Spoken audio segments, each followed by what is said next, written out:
liberty and justice for all.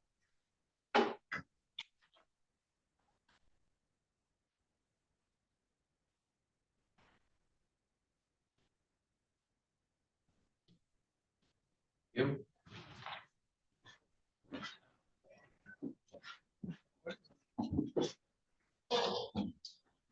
Right, roll call.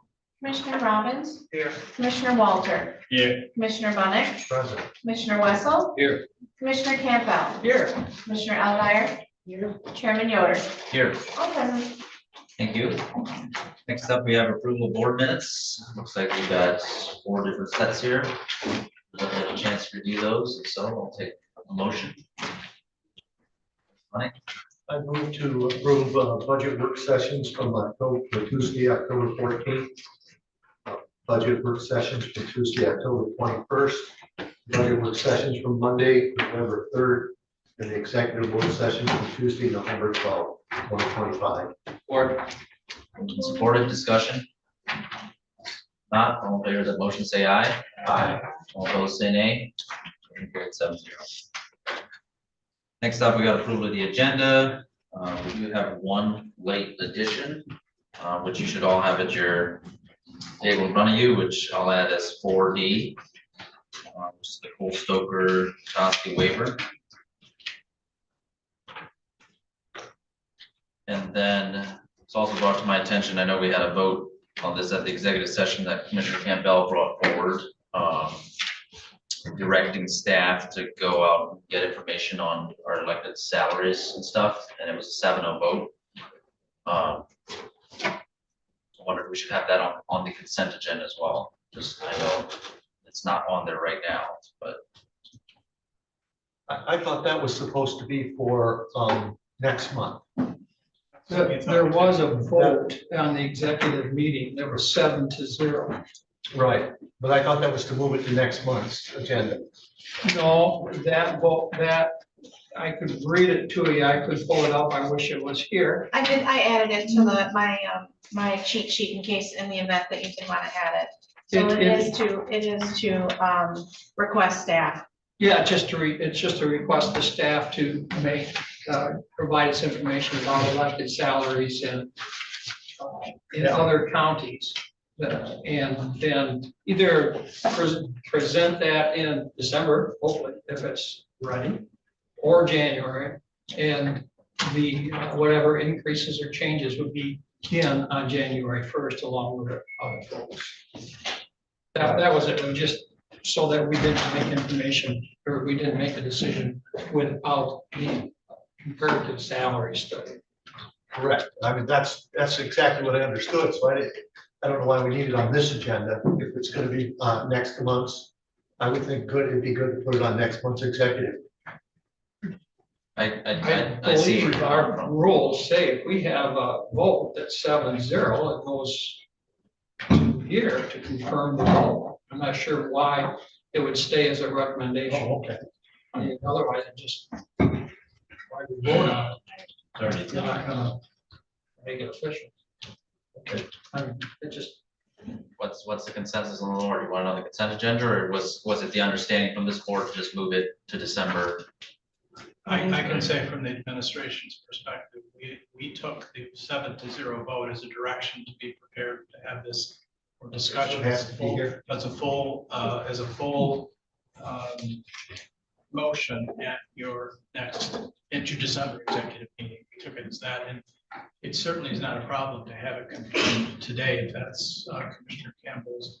I think he's right about that. It has to be confirmed today. So Yeah, let's put it on as the last thing. I think it was just a, I did put it on as your consent agenda since it was 7-0. Okay. So if that's okay with everyone.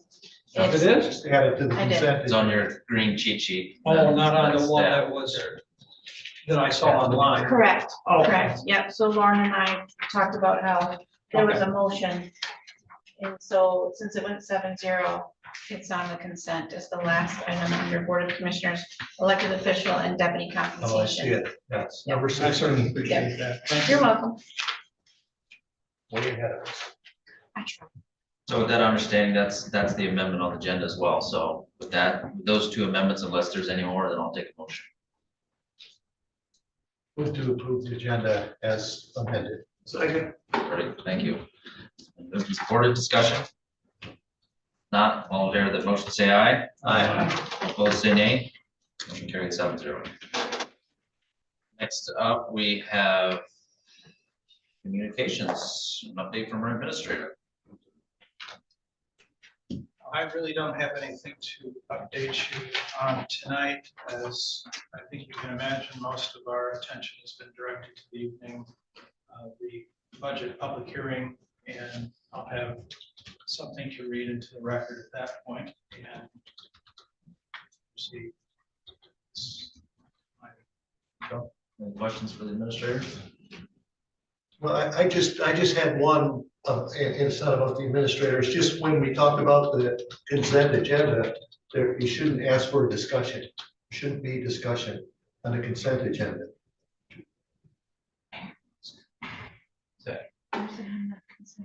Well, no, he will usually say that. Is there any discussion?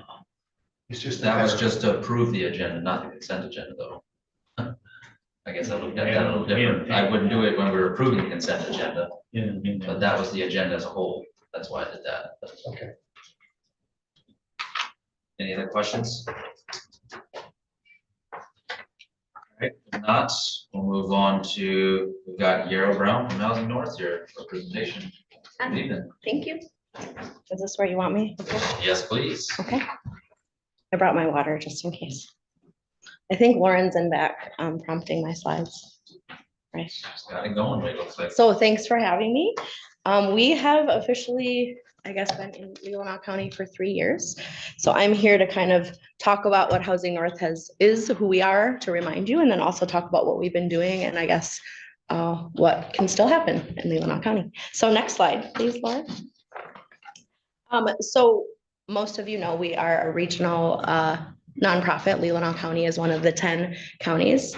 If you can go to the next slide, Lauren. And in that, I guess you all know that we cover 10 counties. We are part of the Region D, which is the statewide housing plan. And Housing North is the lead for that. So Leelanau County is one of 10 counties. So since the slides aren't advancing, I'll either pause for a minute or I can, oh, there we go. Okay, perfect. So this talks about our mission and vision. So we are here, most of our work, we do not build housing right now or put people in housing. Our work is really to help remove the barriers to housing in the 10 county region. And the vision is that all, this says families, but individuals will have a healthy and safe home in the region. The way we do this is through communications and awareness, policy and advocacy, and capacity building. So when we talk about capacity, we try to bring resources and opportunities, but also provide technical support through our Housing Ready program, which is how we have been in your community for the last 3 years. Next slide, please. There's the regional map. If you could go to the next slide, this just talks about where we are in the region. And Leelanau County, I believe, has 3 communities that are redevelopment ready, certified, or in the process of engaged, which is huge. So I always like to talk about why housing is important. I think housing is critical to support our local businesses, to support our economy, and it really connects to everything in the region. And when people in our community are struggling, it really affects their ability to participate in the community and in the economy. Next slide, please. So we really want to focus on building a neighborhood and a complete community. Housing North is not just here to say put up boxes and create more sprawl. We really want to be intentional and help Leelanau County figure out the way they can meet the housing needs in your community. So the next slide talks about the funding partners. I really just want to thank you. So for 3 years, for 1 year, we had a full year of funding to put a full-time staff. And then in years 2 and 3, we had about part-time funding. Leelanau County was a partner throughout those 3 years. And you can see the other partners here. So we're really grateful that we had this funding to bring this resource to your community. Next slide, please. So when we talk about housing ready communities, first of all, I want to recognize that the Housing Action Committee in 2017 was really instrumental in bringing this housing ready checklist, not only to the community, but to the region.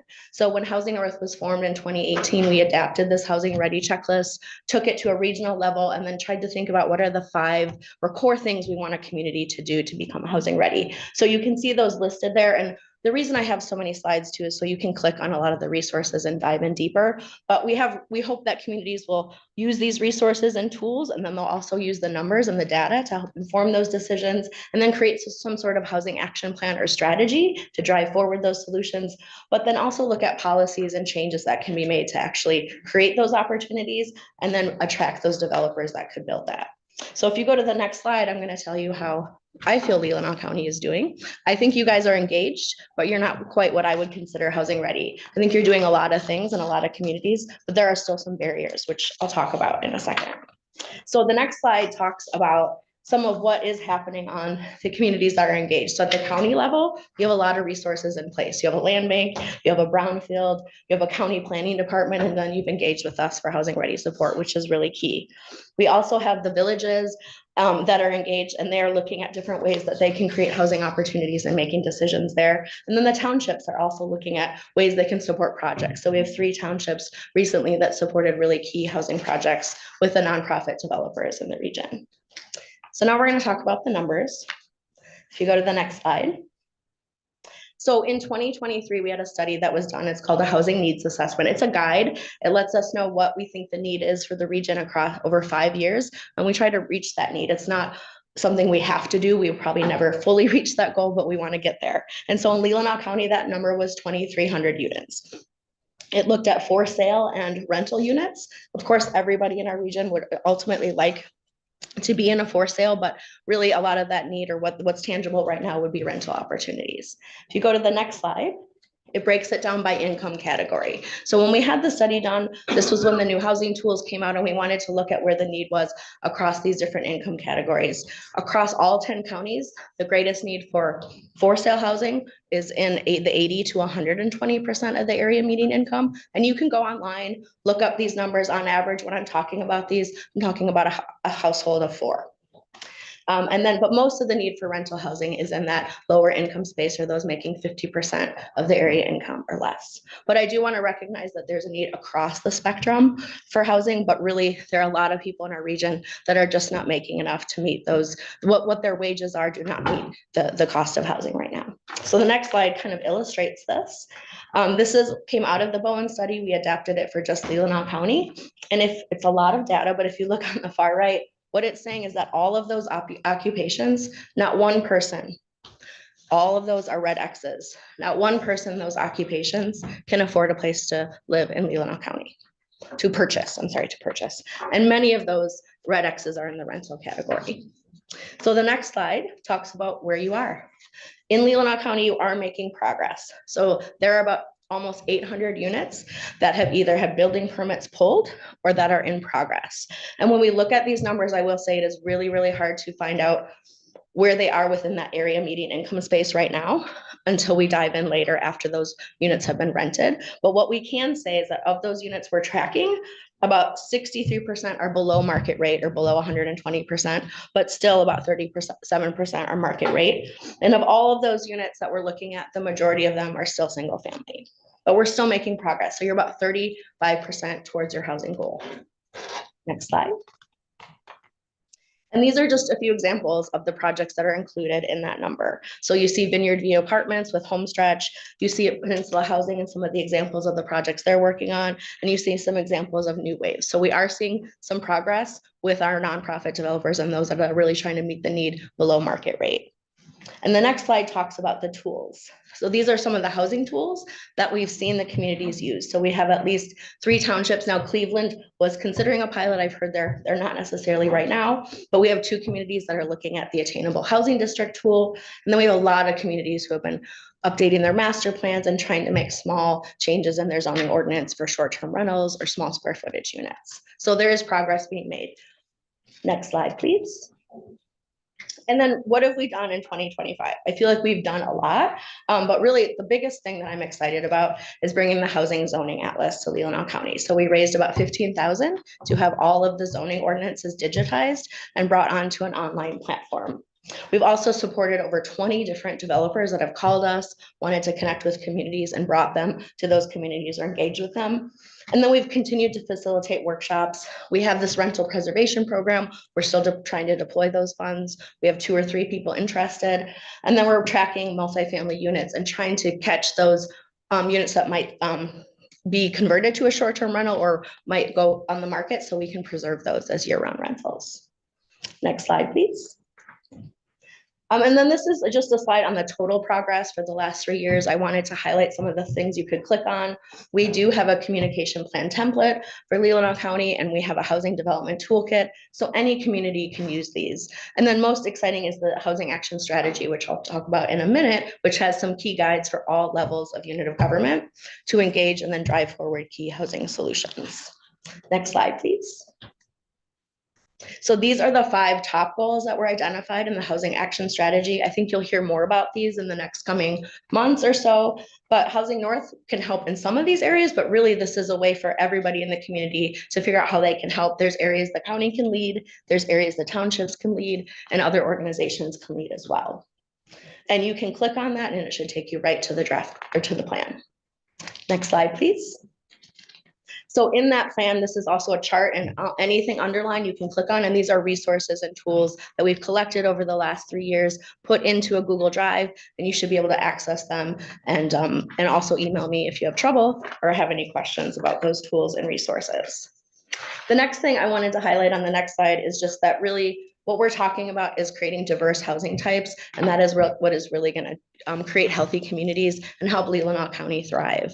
The next slide, talks about one of the ways to do that, and how the tools really highlight the different areas relating to a parcel. So there's a lot around housing. Housing is a marathon, not a sprint. There's a lot of acronyms, there's a lot of words. It can be really confusing, but these different sections, we've tried to highlight where the different tools come into place. And in green, it's hard to see, but zoning reform is really important in Leelanau County. I would say looking at ways to have the county support a payment in lieu of taxes, and then also consider the attainable housing districts. Those are some key ways I think Leelanau County could really help move forward in this housing space, and are already doing that.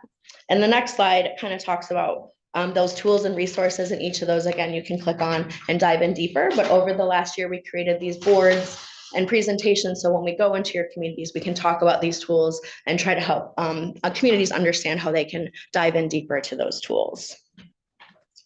Next, I want to point out zoning. So I've mentioned this a few times, and really we can do all of this work but without having that opportunity in that community to create that diverse housing type, you're really not going to see that housing moving forward, which is why I'm so excited about the zoning atlas. I hope you will all go on there and click on it and learn more about it. So the next slide kind of shows what the zoning atlas is. So again, we took all of the zoning text, put it into an online version, digitized that, and it's now available.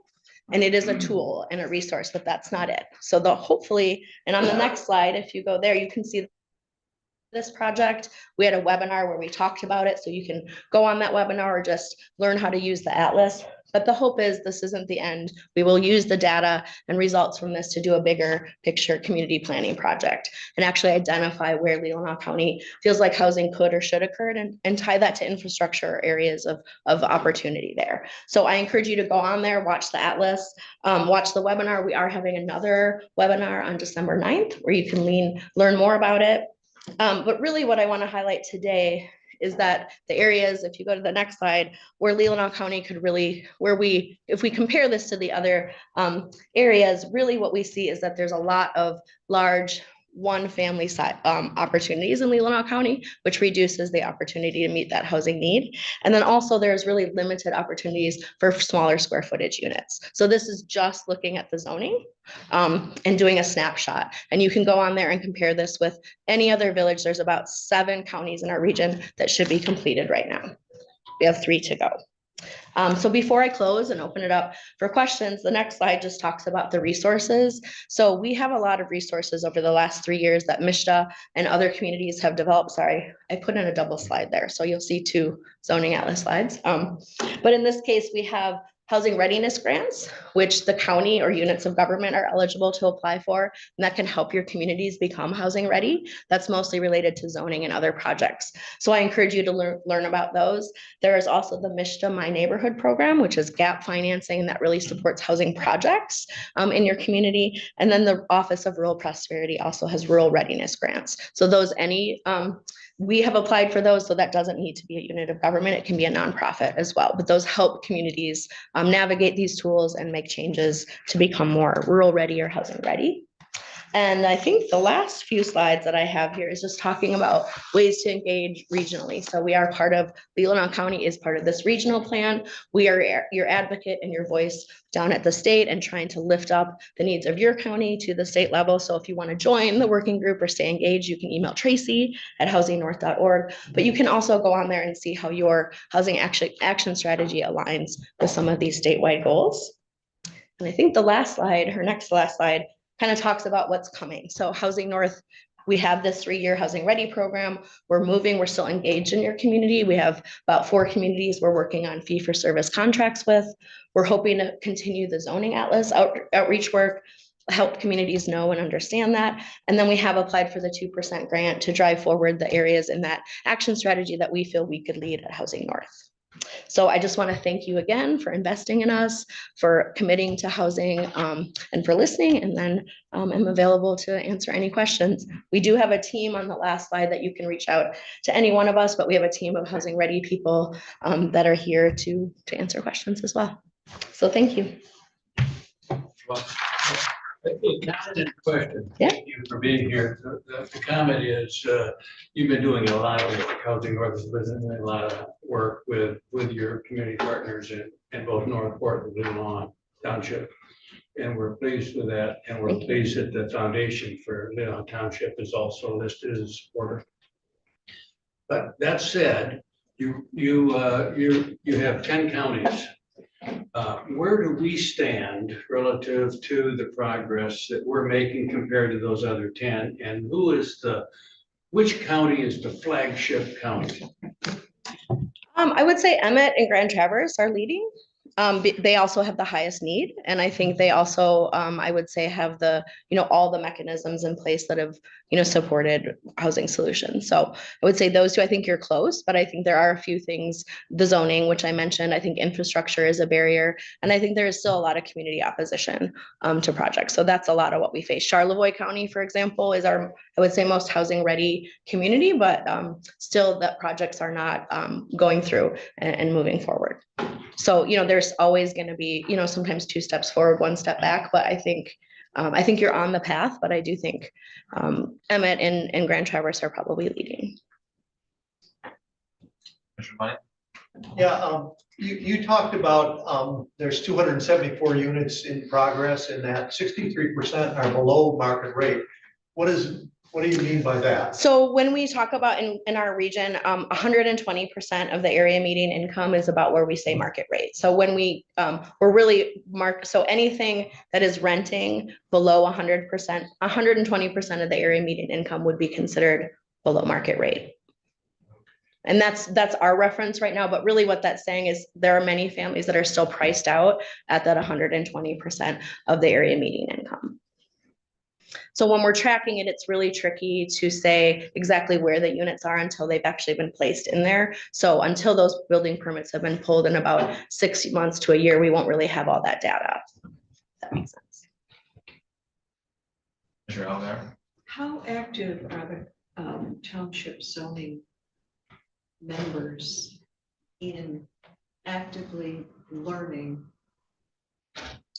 how to make their townships open for housing, like smaller lots or smaller home size? I don't know that I mean in Leelanau, I would say we are trying as much as possible to engage. I think, having a county planning department in the event that was, a couple of weeks ago or a week ago, I think having that turnout was huge, but we're trying. We've introduced as much as we can, and I think a lot of it is just follow up and re-engagement. I think the counties or the townships that really have engaged already have and are moving that forward, but I think it will take, some continued follow up. A lot of the, townships have minimal staff and resources as well. So. So perhaps something we can do is talk to our townships and encourage them Yes, for sure. to learn from you. I think everybody could do that, every resident or, yeah, it would be helpful, for sure. Thanks for your work. Yeah, thank you. Well, Yeah, and thanks for being here and answering questions, and you're always very exciting, I guess. There's a certain energy to you. I've always appreciated that.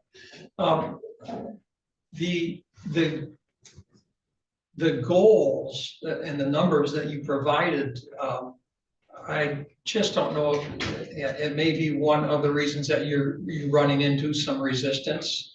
I mean, the thought of adding 2,335 new housing units over 2 years, at a little over 2 people per resident, that would increase the county population by nearly 25%. Most folks don't want to increase the Leelanau County population by 25%, especially at that rate. I understand. I'm sure you understand and probably have felt that for some discussions. And I'm one of those people. I don't think that, I've seen communities grow very fast, and it's not always a pleasant thing. It's rarely a pleasant thing, actually.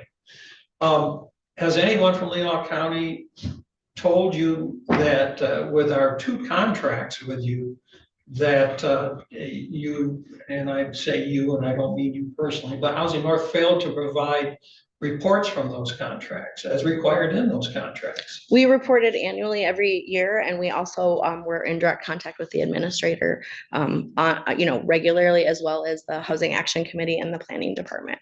So initially, so I feel like we have done what we needed to in the contract, and we, so technically, our contract ended in October, but we have been reporting at the end of the calendar year typically, but we are at the point, this is my annual report, and then we also put out a PDF which highlights things in more details and then share that out with all of our partners. Well, the 3-year contract started August 1st, 2022. That was $20,000 a year. And part of that contract provision was Housing North will provide a report of its activities to the county with each quarterly invoice. We did not receive one report. Okay, I was reporting and in contact regularly with the Housing Action Committee, the Planning Department, and have been in touch with, administration. So I'm just if going there by was the words of the no, I know, and I have asked often to be on the agenda, or have, been in touch and asked when there would be an opportunity. So if it is on our failure, I apologize, but we have, in my opinion, been trying to regularly communicate, share our progress, and be, updating what we are up to. Except if these contracts are contracts. And then with the latest contract, which expired June 30th, reports including programmatic and financial data on the activities of the contractor and the services provided pursuant to this agreement shall be submitted on or before June 30th, 2025. Not once have I been asked for that information. Okay, So if signed I'm asked for it, contract. I would be happy to, but So no one contacted you? not once have I been asked Because for I that. have brought that up at this meeting. Not once have I been asked for that, and I have, again, reported annually, and when I submit the invoices, we submit those, but I haven't ever been asked for that, so I apologize. If you would like any of that detail or more information. Honestly, I would, that was the one about the long-term rentals. And there's a lot of specific. That was a totally separate contract, but I would be happy to share information. That contract was between, it's 2%, you're correct, but it was between Leelanau County and Housing North. Yes, and I submitted the report recently with the most recent 2%, and I've been in regular contact with administration about that grant. So we do have a copy of that? The 2% contracts, yes. Okay, I have not seen that. Okay, So well, I'll be I'd be happy. very interested in seeing that, because it dealt with the long-term rental. And to me, out of all the things you're doing, that was the toughest nut to crack, I thought. Yeah, and we have 2, like I said, we have 2 active interested applicants in that, but we haven't been able to deploy it yet because there is a lot of due diligence involved there. They're part of what you had had on your information was that you had a $90,000, I think, kind of endowment. Is that in place? It is in place and it's being held and ready to go. And we have all the information and it was reported in the 2% grant. Yeah. Yeah. We just haven't had an applicant that we felt, so it won't go away. It'll sit there. Yeah, okay. Until we can deploy it. So it's, and we've reported to the tribe and followed our obligations there. Okay. Very good. Those are my questions. But I am a stickler for contract. No, that's fine. At any point, if you would like that, and if it's asked, I will happily give it. Okay, thank you. I just want to say that everywhere I go in this county, I see Yarrow Brown, and she's reported at several housing collaborative meetings and township board meetings and workshops. So I feel like I'm informed, but I guess I didn't just sit back and wait for it to come to me. I went to Yarrow and I've always found her accessible. Mike, do you have any other questions for Yarrow? I'd like to just comment that the feeling that people don't want housing for extra people, those are the people who work for us and provide our services. So if we don't care if we have stores and restaurants, then no, we don't need the people to work. But to just say, well, we don't want you here, we don't want all those houses, then we've got to make the decision that we don't want the people that do those jobs to be doing those jobs here. And we could just go to Traverse City for everything.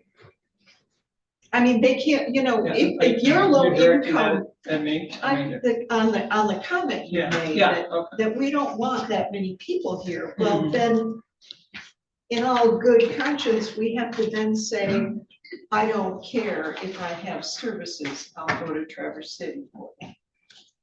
And you really have to think that through. To expect somebody of low income to drive 25 miles each way to work on a car that may be 15 years old, and they're buying gas and paying for repairs that they won't be able to afford on their incomes, that doesn't work. So perhaps we need to help educate people about the need for housing for the people who will improve our lives here, add to our quality of life, save us if there's a fire, come in our ambulance if we're sick, and serve our dinner if we go out for dinner. They need homes too. I just don't think that Leelanau County really wants rapid growth. That's And not that's- rapid growth, well, that's just, 25% over 2 years, which is what the report says, is what I would call rapid growth. Have any other questions? All right. Yarrow, appreciate your presentation. Thank you. Thank you. how about it's just letting people not have to know. All right, next up, we have public comments. You have 3 minutes with anything agenda specific. I will let the public know we do have a public hearing as well on the budget. So if you wish to speak to the budget, you can wait until that point to address the budget. But if there's anything else on the agenda, you're welcome to speak. Yes, Mr. Bobby? Hey, I was first. Oh, sorry. I did not see your hand. I apologize. So, Yeah, so I get in front of him. Let him. all right, Mr. Kiesel. All right. I have to be one of you on these. Thank you, no. David Kiesel, Suttons Bay Township. I'm a delegate, Suttons Bay Township, the Republican Party. And I was elected to that by the same people elected you people to the board up here. Some of them anyway, all right? And I've been out and about. I talked to a lot of people during the week. I meet a lot of people. Most of Can them, you let me know which agenda item you're addressing? this, you just talked about the housing right now. This is about housing. This is on the agenda, right? Is it not? And I was told by my commissioner in my district, I didn't know what I was talking about. That's why I don't vote for you. And that's why I don't campaign for you. Anyway, this is what the people don't want. Our tax dollars going to this affordable housing, okay? We've already lost the property I don't know if it's illegal, probably wasn't ethical in Sutton's Bay. All right, that's gone. But we do not want the houses there with our tax dollars paying for it. And this is what the people in this county do not want. Leland Township, Sutton's Bay Township, Northport, I've talked to a lot of them. They're tired of having this stuff pushed down their throats. So they are gonna stand up, they are gonna fly these signs, they are gonna go to meetings. Because this is America, you can do that. That's all I've got to say.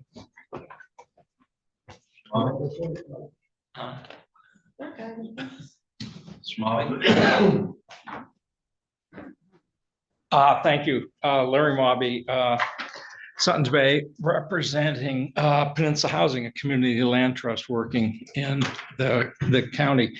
I want to thank the commissioners for the fact that you've supported the work of Housing North and ourselves and other nonprofits working to provide affordable housing in the community. There is a tremendous amount of work left to be done, and we would really appreciate your continued support. One of the simple ways that the county can provide support is to recognize that there are 11 townships and 3 different villages, all of whom have zoning ordinances and planning commissions. And they can really use some support from the county planning commission and the county planning department to help them navigate the complexities of zoning in their communities. I really think that that's as an easy thing for the county to help the larger community deal with. But most importantly, the concern about affordable housing is really about communities having people be able to live in the communities that they work in. According to the data that I have been given, 62% of the workforce in Leelanau County does not live in the county. That's really a shame. Many people who work in the communities have to drive in every day from Benzie, Grand Traverse, Antrim counties. And that's not community building. We really would like to see the ability for people who work in our schools, work for the sheriff, work for other elements of the county, and work in private enterprise to be able to live in these communities. So thank you for your attention, and we'll be in touch. Thank you. Thank you. Mr. Spinnigan? Oh, no, I'm sorry. Oh, sorry. Yes, sir. He's worried about the order now. Yes, I saw his hand. We go up. good? Yep. Okay. I want to get in front of it.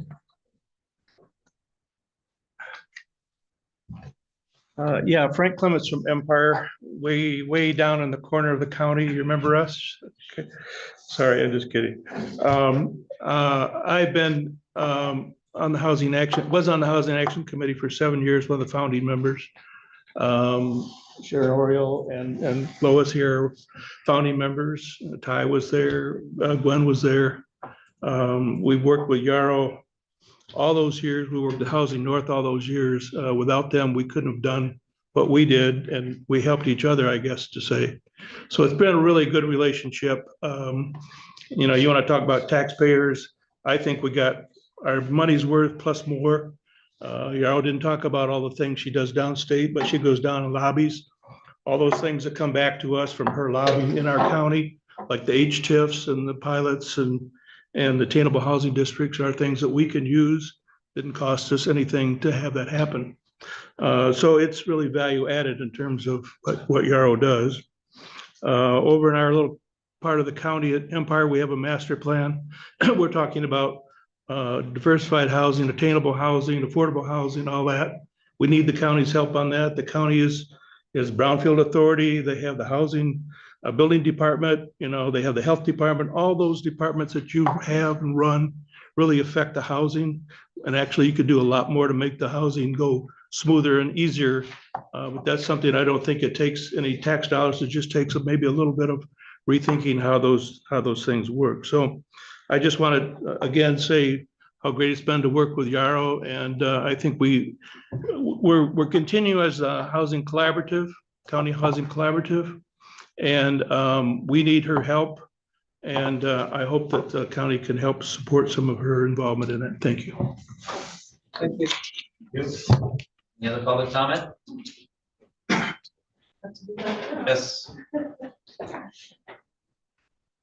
Oh, sorry, Lois, I had somebody else. Oh, sorry. Well, hey.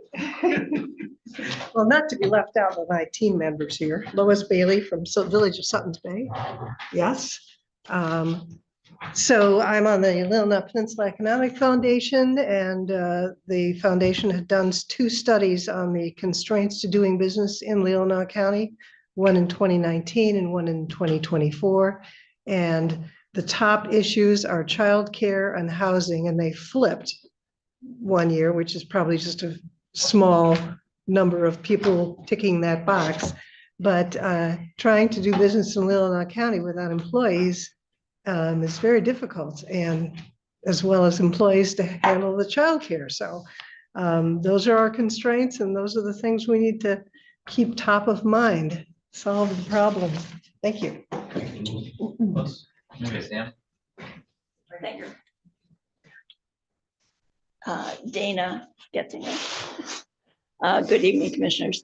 I love living in a county that cares about the people that work here and live here. And it warms my heart to feel that we have Yarrow Brown and people working to try to help people. My grandparents never owned a house. My parents never owned a house. I feel really happy when I pay my property taxes because I'm lucky enough to own a house. So it seems to me those of us who own houses here also have an obligation to help those who don't. And especially my house burned down in 2013. I want the fire people to have a house. I want the ambulance people to have a house. I want the people that work here to have housing. And if we can help them get housing, I think it's our neighborly duty to do that. And I want to thank you for the work you do to support that. Thank you. Other public comments? All right, thank you. Next up, commissioner comments. Commissioner comments, Commissioner Robbins. I'd like to touch on a couple of things that's been going on in our community.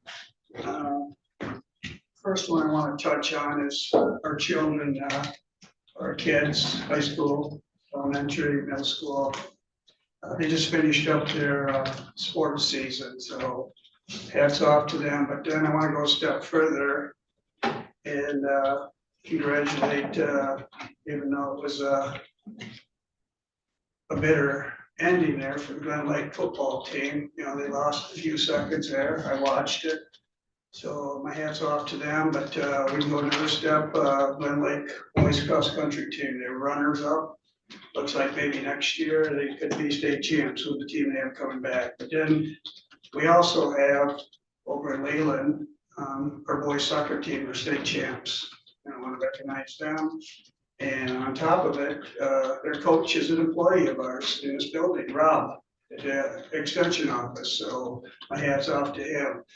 On another note, you know, we live up here in Leelanau County and we think we're isolated from the rest of the world, that we have everything perfect up here. You know, my district is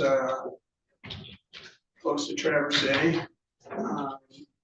Something happened over the weekend, tragic. We had a homicide. Depends on where you live.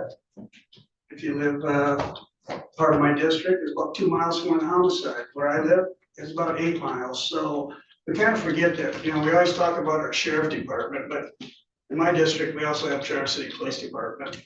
And I want to, my hats off to them, the state police, Grand Traverse County Sheriff Department for jumping on it the way they did and having the results we have. And I just, like I said, I just wanted to touch on those 2 things because sometimes we forget about the good things that happen in our county. Sure, there. I was in Land Bank and Brownfield this morning, and we had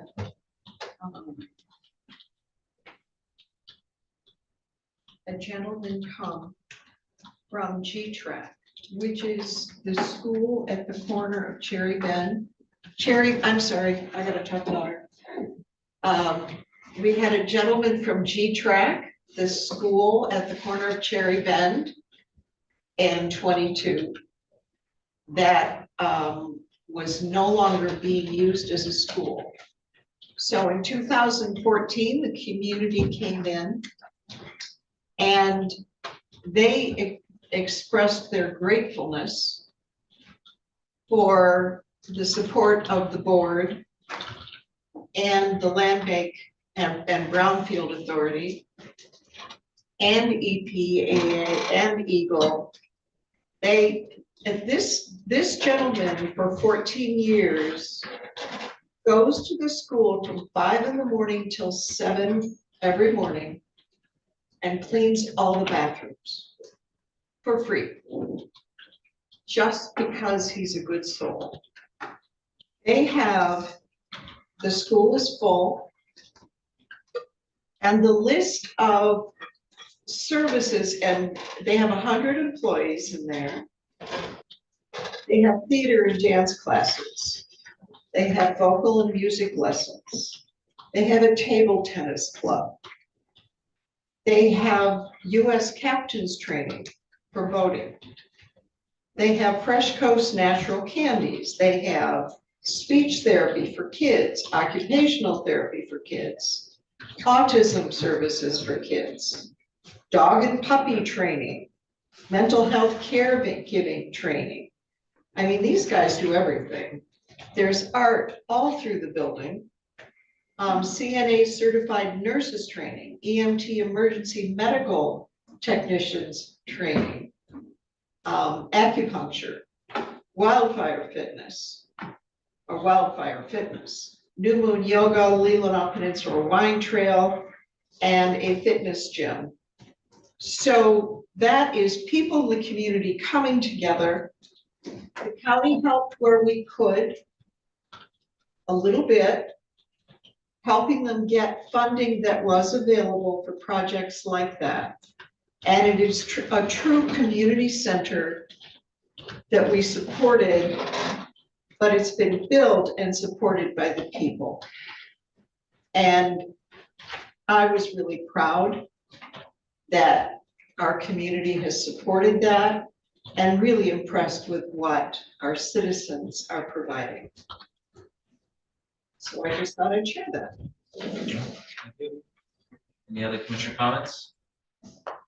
And I brought this up last week in the packet is that report that I put together on research. I just like a discussion on it. Do you want that on? Well, I'd like to see that on the agenda for next month. Then I'll shut up. Is that what we're gonna hear from you, Mark? No. No, it wasn't. I think we already said that. Okay, anyways, That's we're my all set on that's that. my understanding that it will. Well, that's why that's there, is because I presented it last meeting, and that way we can get out to the public, let them know what we're thinking, that we're headed in a direction to rewrite that ordinance. And please don't hesitate to get a hold of your county commissioner, our administrator, Mr. Dyer, and offer your comments. Thank you. Thank you. Any other commissioner comments? All right. Now we'll move on to our 2026 budget public hearing. I will recess our regular session at 7:19 p.m. and open our public budget hearing. First one, we got our final staff report. So I'll reach out to our finance director and administrators. Is there anything you want to Yes, I fill us in on? I will read into the record our budget message, beginning, say, as required tonight, as required by the Uniform Budgeting Act, I'm presenting the recommended fiscal year 2026 budget for Leelanau County. This message is designed to provide a clear and accessible overview of our financial plan, the reasoning behind it, and the long-term direction that it supports. A more detailed printed version is available over here on the credenza. If you'd like to see that, it'll also be placed online. This year's budget implements the principles of responsible stewardship, transparency, and long-range thinking. It is a balanced budget, but without the structural use of fund balance, using information and consensus gained through numerous public budget workshops, it aligns directly with the policy goals established by a majority consensus of this board. It also provides a spending plan and flexibility to address unanticipated future events. First, let me speak briefly about the budget development process. This year's work included comprehensive departmental reviews, updated revenue forecasting based on long-term review of taxable value growth, and multiple board workshops to evaluate operational projections of capital needs. As a result of that process, I expect that we will have far fewer unanticipated expenses in 2026. The major challenges that we faced came at the end of the process. That was an unexpected 50% increase in our health insurance stop loss premium. Addressing this issue required extensive evaluation of alternatives, including increasing the stop loss attachment point, modifying deductibles and drug coverage, exploring pooling options, and considering future fully insured plans. This proposed budget appropriates sufficient funds to give us the flexibility to address this issue as we consider renewal of our healthcare plan effective February of 2026.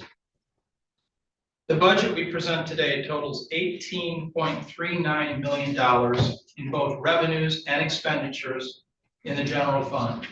As I indicated above, it is structurally balanced and positions the county well for 2026 and the future. As of the 2025 equalization report, our taxable value in the county increased by almost $500 million. It now totals more than $4.5 billion. Most counties of our size, any county of our size in Michigan, would be enviable of the taxable value for a county of approximately 22,000 residents. This continues a decade growth trend averaging 5.24% annually. While this taxable value growth would support general property tax revenues exceeding $14.6 million, the proposed budget uses a conservative value of $13.98 million to avoid overstating our expectations, while still leaving us with the potential for a budget surplus if tax collections are as expected. The county's voted millages for roads, senior services, and early childhood continue to provide essential support and generate a combined $4.5 million in revenue. Though we are focused mostly on the $18.4 million of the general fund budget, when combined with $14.3 million from special revenue funds and $1.6 million from enterprise funds, most of which comes from fees for service, and another $2 million from transfers and other various sources, we end up with a total budget of $36 million. On the expenditure side, personnel remains our largest investment. Over half of the $18 million general fund budget supports staff wages and benefits. That reflects the fact that county government is a service-focused organization. Additional expenditures supporting public safety, technology, modernization, building improvements, and community programs reflect the consensus priorities identified at the board workshops.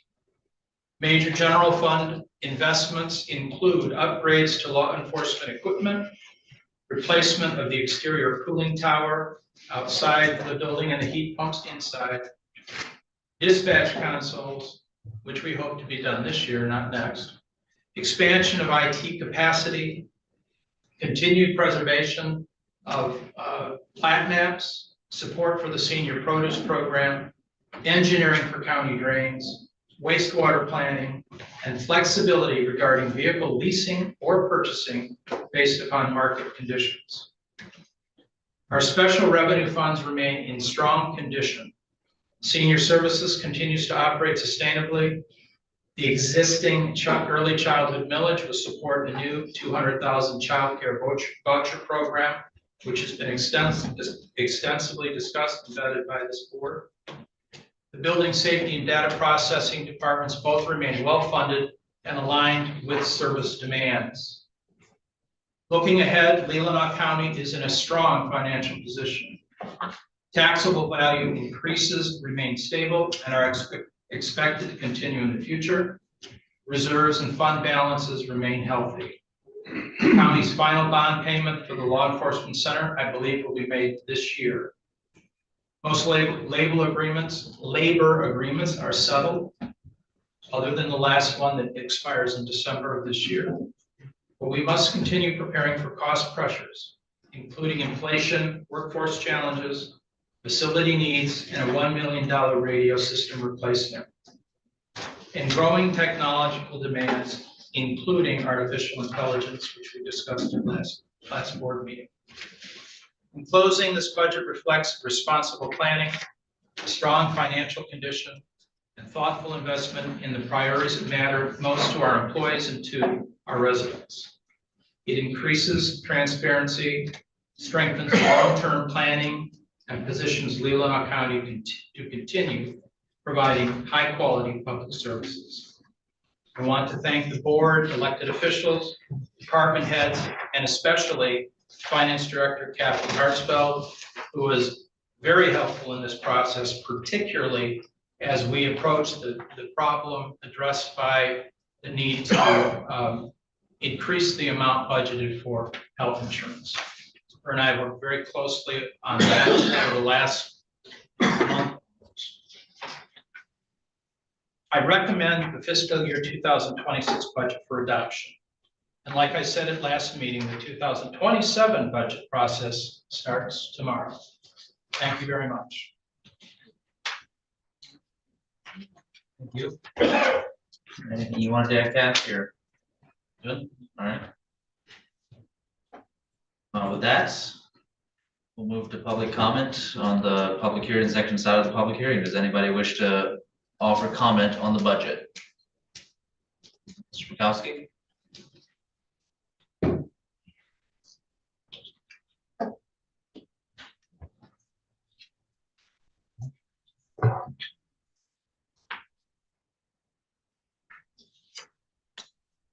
Good evening. The administrator has provided us a recitation of the process that has been involved this year. However, first of all, I'm kind of confused. It said that this meeting would begin at 6:45. However, it began 35 minutes later. I find it kind of confusing as why we would have a hard schedule for such an important piece of business of $36 million worth and not stop the regular meeting and conduct the meeting as scheduled here to begin with. Whenever this happened before, the meeting was stopped and this budget meeting would take precedence over everything. So I think for future purposes, we should stick to the schedule or not have a schedule for it, because if we can't keep it, we shouldn't have it. The thing that we had in the past was, for a few years, was that we had a top line report from the commission that identified in 1 or 2 pages some of the key changes and high impact items and everything else that affected the budget compared to the prior year. I think this is a different type of budget process, and I appreciate that we're going through, but it would have been good for the public to have something, 1 or 2 page report that would highlight the things that are different from last year to this year. It would have been very helpful, because there's a lot of information there. I understand that. There's lots there. It's very generous with information and it's complete. I understand that. But in the future, I would like to see, we would like to see, and the public would appreciate that bit of information and to the administrator's recitation and also a top line, 1 or 2 page thing to get a flavor of what's going on. Thank you. Thank you. Any other public comment regarding the budget? Yes, Mr. Weezer?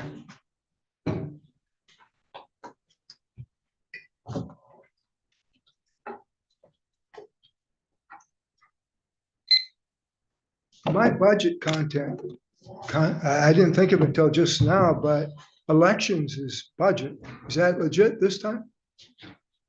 Elections cost a lot less with hand counted paper ballots, tremendously less.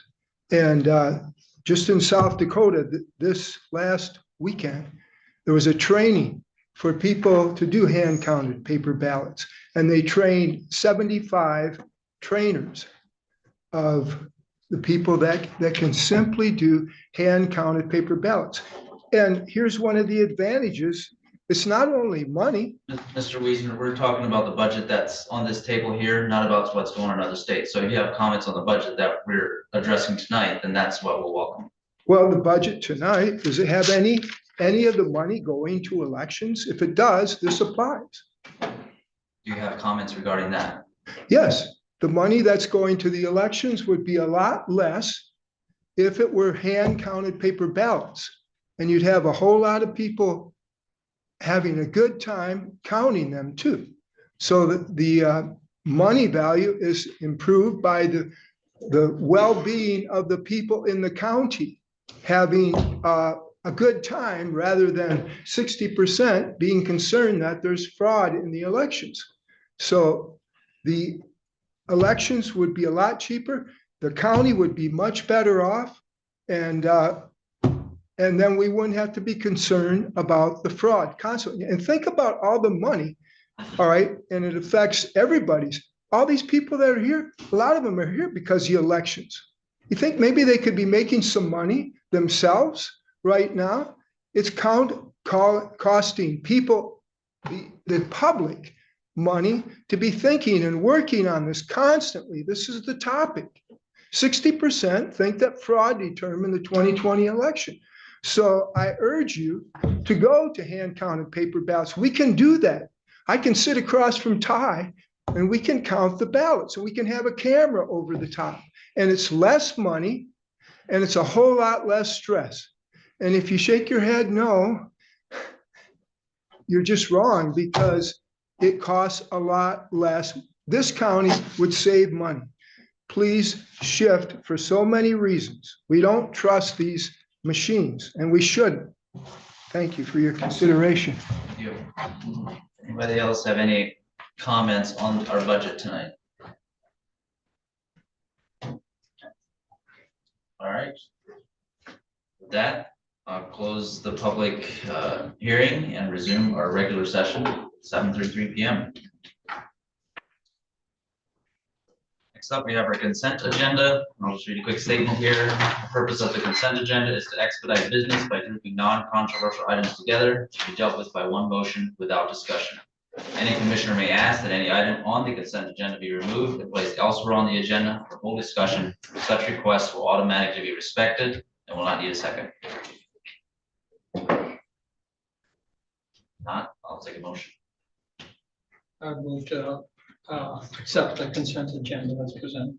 All right. Support. Moved Or and supported. approved, excuse me. It's been moved and supported. We'll go ahead with the roll call.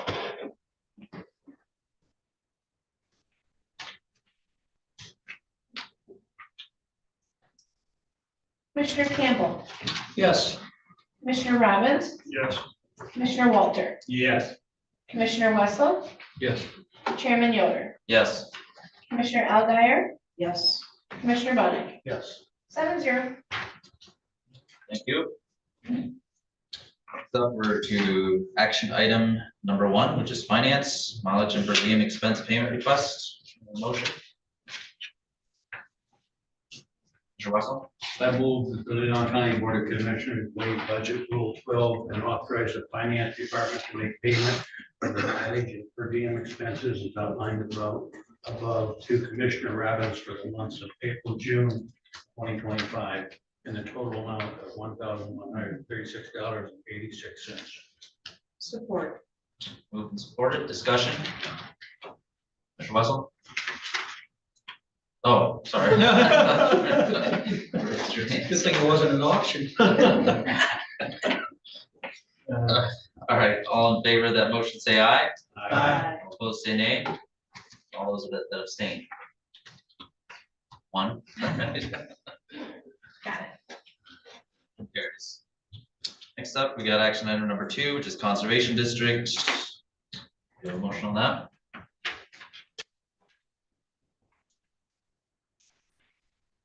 Augur?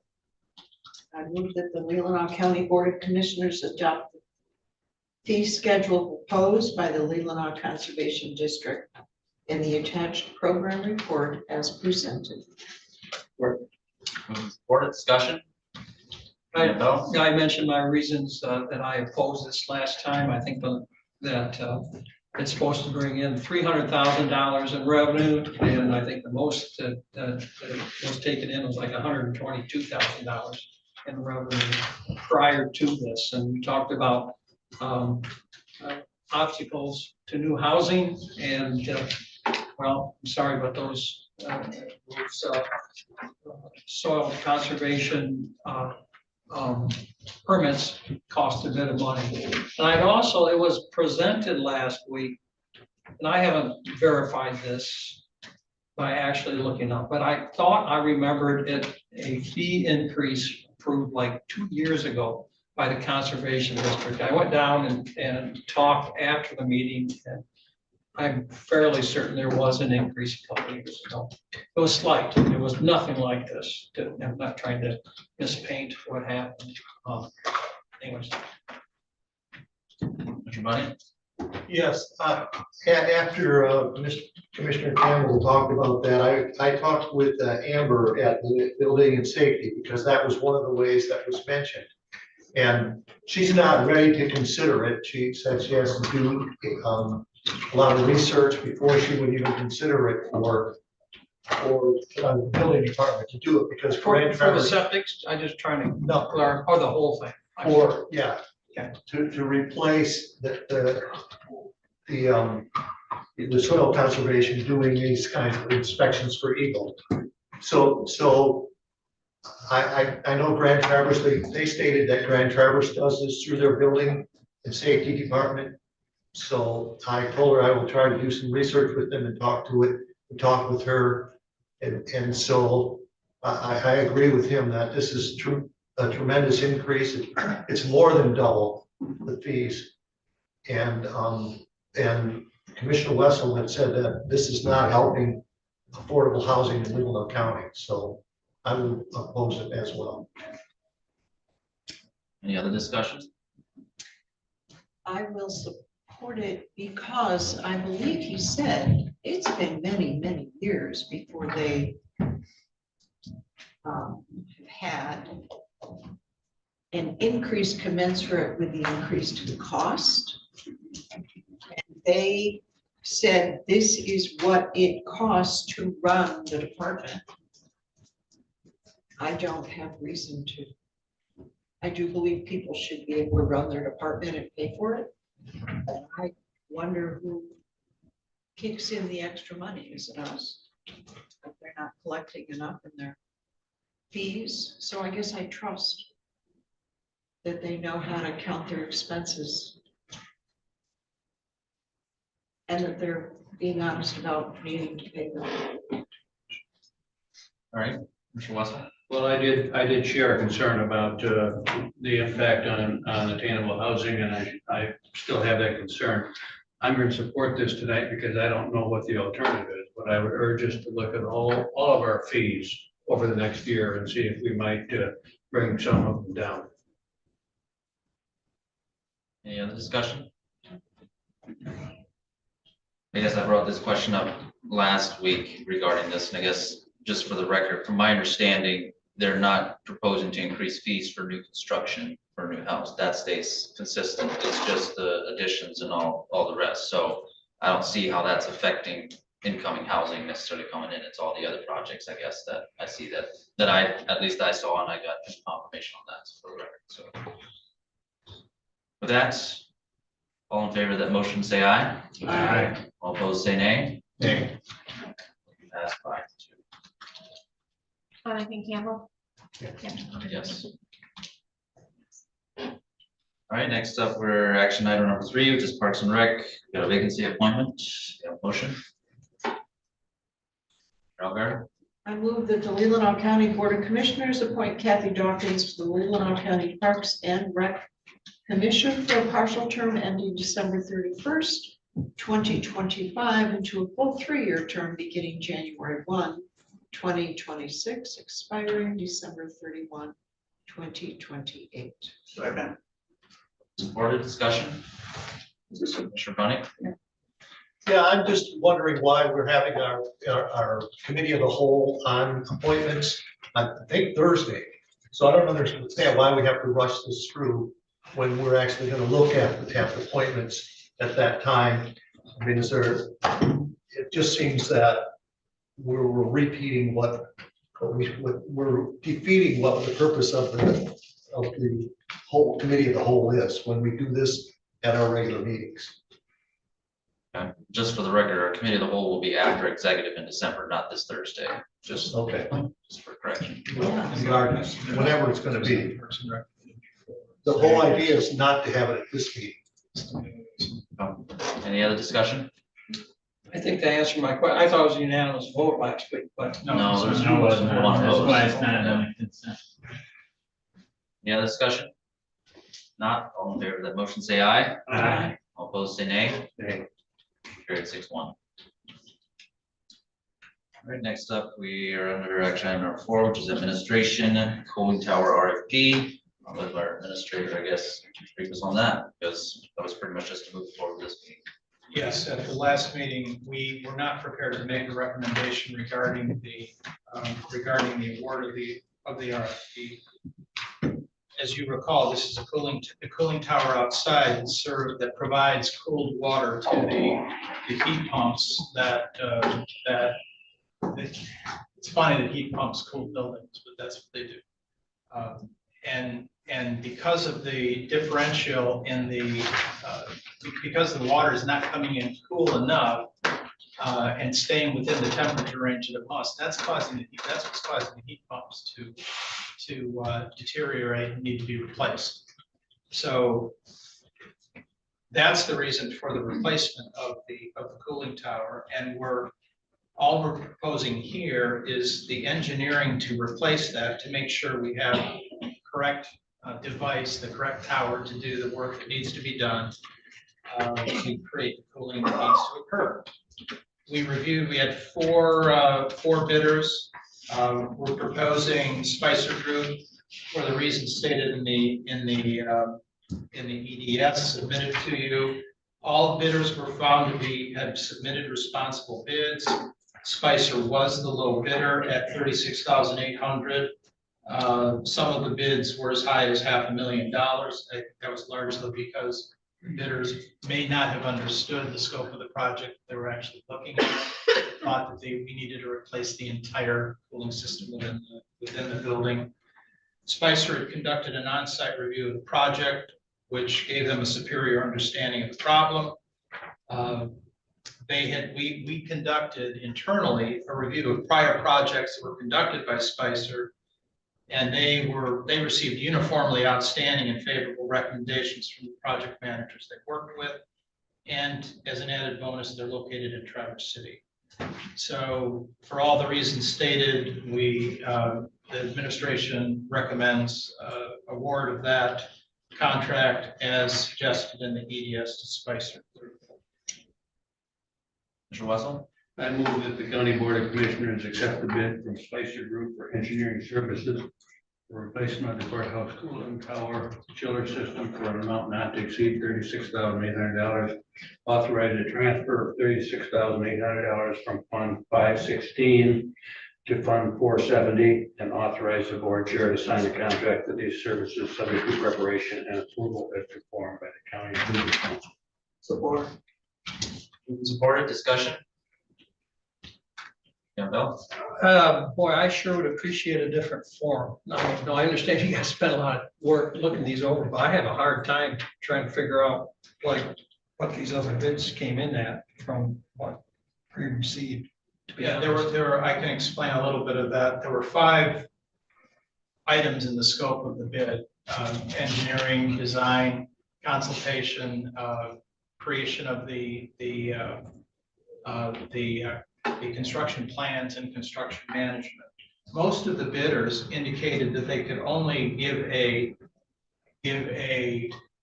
not to exceed bid for item number 1, which is was the initial design. The others indicated that their bids were based on the expectation. Their bids on the other portions of the contract were based upon their expectations of what the cost of the cost of that project would be, rather than figuring out what and that was actually another thing that made Spicer's bid a bit superior, because they gave a not to exceed bid for all 5 aspects of the contract. I had a lengthy, almost an hour-long discussion with the person that submitted the bid for Spicer, and I was originally concerned that their bid was so low that it would not be sufficient to perform the services requested.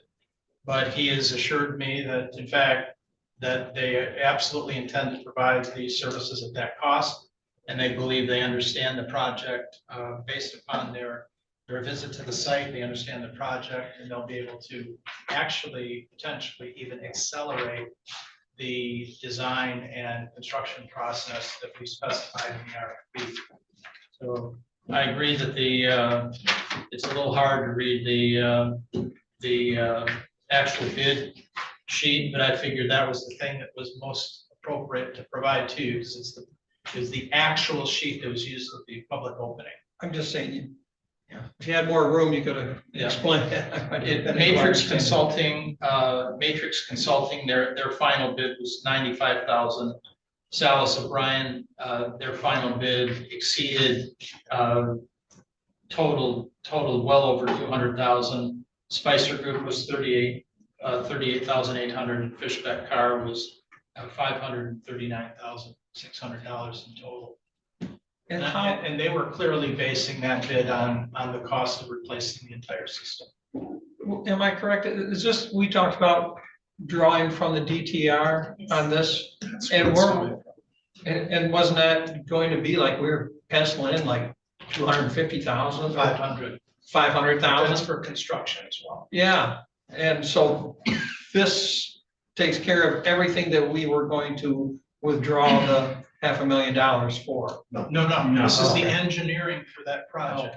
This is the engineering only. We're actually very pleased that the engineering is less than 10% of the project itself. So Fishbeck, if we'd have gone with them, was gonna charge more than what we had budgeted to do the whole project, so.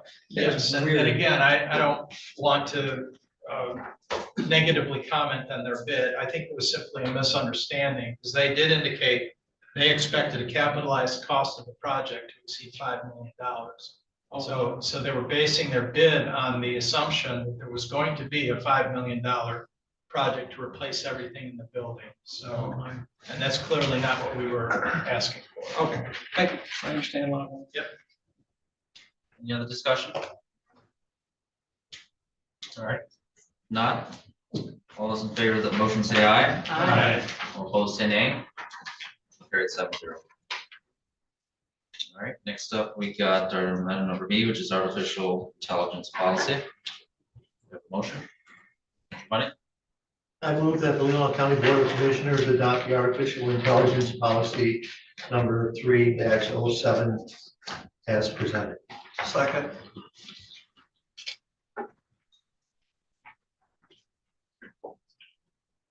Support? Yes, No, Ron. yes, support, all right. Discussion? All right, not all in favor of that motion, say aye. Aye. All opposed, say nay. Nay. Carried 6-1. All right, next up, we got the item number C, which is Appropriations Act Resolution and 2026 Budget Rules. That's a question I have. I guess we can with this agenda item, I'm assuming we can adopt the budget with this agenda item? I didn't catch that beforehand, but Yes, so historically, you do a motion to approve your budget rules. And that's just the general motion, so I've taken it from previous years. And then the second part is the Appropriations Act resolution, so that's by roll call. So I broke it up for you for 2 motions. And that will adopt our budget then. That's That correct. was my question. So I just wanted to make sure it wasn't supposed to be mentioned on the agenda different, and I didn't catch that, so. Yep. All right. We have a motion, I guess. Mr. Money, I move that Leelanau County Board of Commissioners approve the fiscal year 2026 budget rules. moved and supported, discussion? Not, all in favor of that motion, say aye. Aye. All opposed, say nay. Motion carried 7-0. Mr. Money, I move that Leelanau County Board of Commissioners approve the fiscal year 2026 Appropriations Act Resolution number 25, XXX. yeah, XXX. I'm sorry, who was the support? Is that 30? Commissioner Julie Wall. Robbins, okay, thank you. I think it's 18, but I wanted to be perfect before I put it in there. so, Okay. The number. All right, moved and support, discussion? I have a comment and a question. The comment is, I really appreciated the budget message that we received this week from the administrator. It was very useful and well done, and exactly what I think we had asked for, so thank you very much. My question is, if we approve this budget, we still are allowed to make amendments to it. Because there's a couple of tweaks that I want to do through discussion. I could talk about it now, or I could wait till later. They're not big deals, but I think it's something we need to address, but I think we have that option to do that in December or January. I understand, yes. Notes, right? And I'd like to speak to one, but we don't have to resolve it tonight. I noticed that our administrator is not receiving a 3% cost of living increase. And his contract is remaining as it has, and that's not the way we've done it in the past. All of our staff get cost of living increase at the beginning of the year.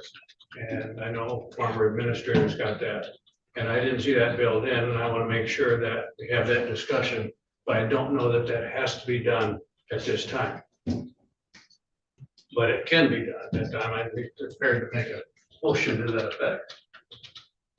We may as well do it right now. Right. Where is that? Commissioner Bunny had his hand up, so I'll let him speak next. Yeah, I mean, with like Commissioner Wessel, there are some things in it, and we could have that now, but I think it's better to wait. And I disagree with that are in the budget that I've talked about before. But I will vote for it because I don't want to hold up our budget.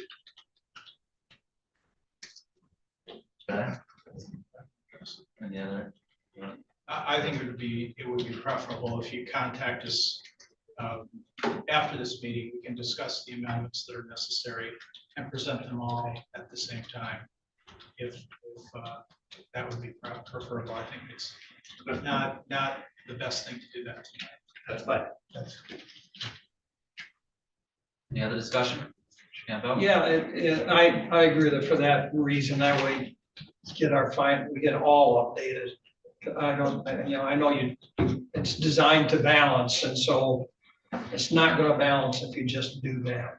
And so I should have asked this question a long time ago, but I was looking up the act that you're always citing, the Balanced Act. Uniform budget. Yeah, they talked about having within your budget, a fund balance in and a fund balance out.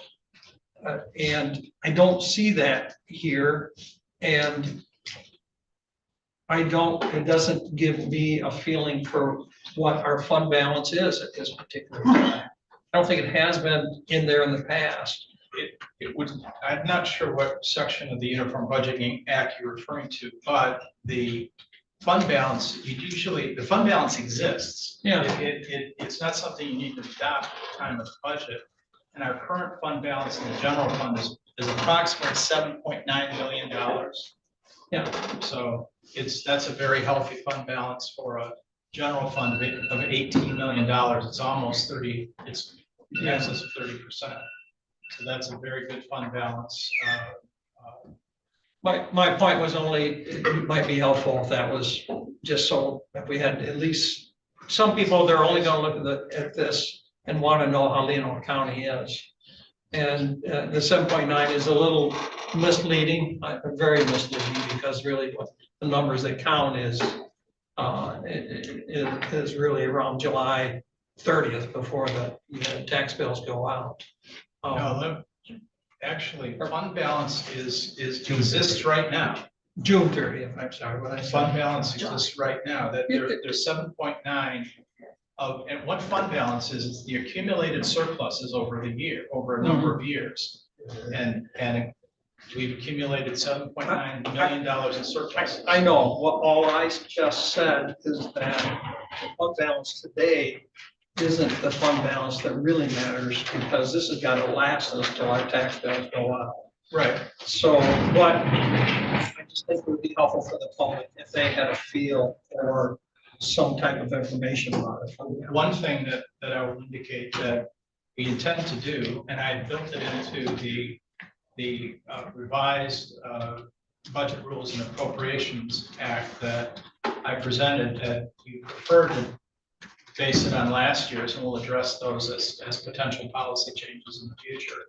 One thing that we will be providing to you on a regular basis would be a budget report that would include that information, would show what the current status of fund balance is at the time.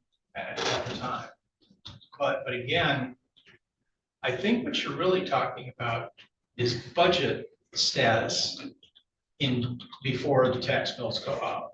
Because our fund balance will not significant, well, it could change if we use the fund balance. We're not planning to do that in the budget. That $7 million. I'll talk to you. I don't mean to drag this out. I'll show you where I saw it. Okay.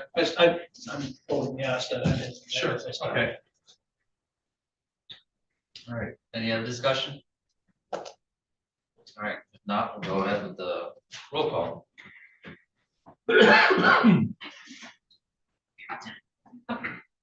Commissioner Bunnick, Yes. Commissioner Campbell, Yes. Commissioner Robbins, Yes. Commissioner Walter, Yes. Commissioner Wessel, Yes. Commissioner Yoder, Yes, I'm sorry, Chairman Yoder, Commissioner Elgar, Yes. 7-0. awesome, thank you. Budget 7-0, go ahead.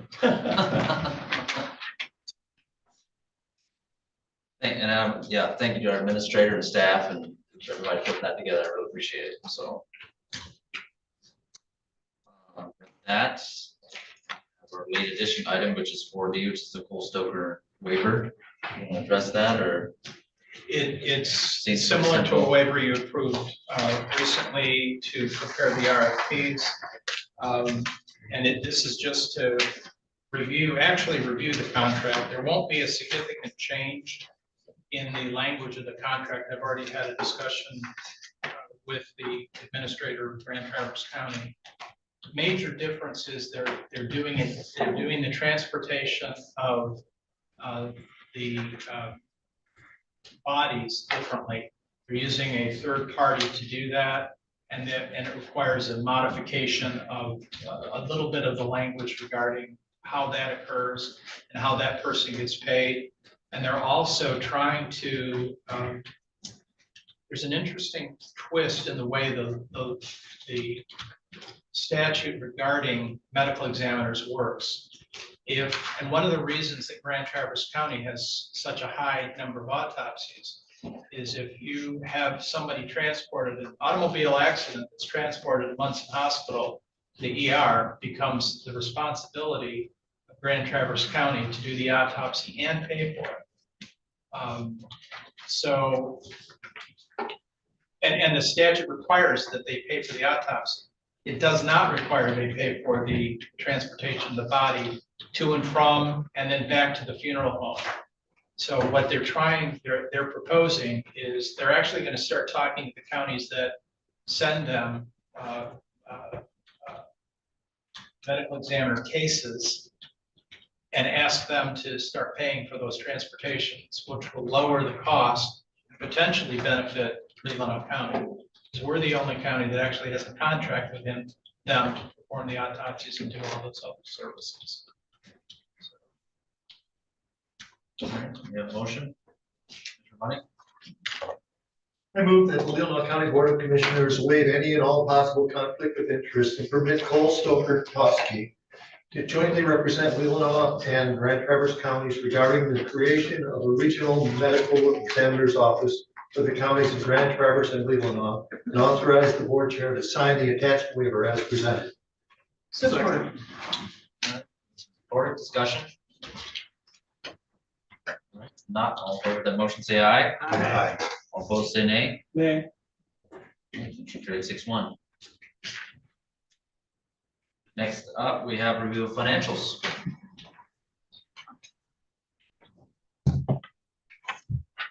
Know that I have been giving this report to you on a quarterly basis, and this might help Mr. Or Commissioner Campbell. It's something you've seen with the cash balances in the general fund, so that might help you with your conversation later. Does anyone have any questions regarding claims and accounts? I know that there was a late and a late. I've answered a few questions that came my way. One was in the sheriff's department, in one place they had a pair of pants and shirt for $190. And then just below or above it, there was 2 pairs of pants and 2 shirts for $677. So I'm not just quite, Sure. I mean, why is, one $300 and some for a pair, for a pair, and the other one's only $90. I think, That much more? let me make sure that I entered that correctly. That was from Nye, I believe, in late. I believe it's in late. Okay.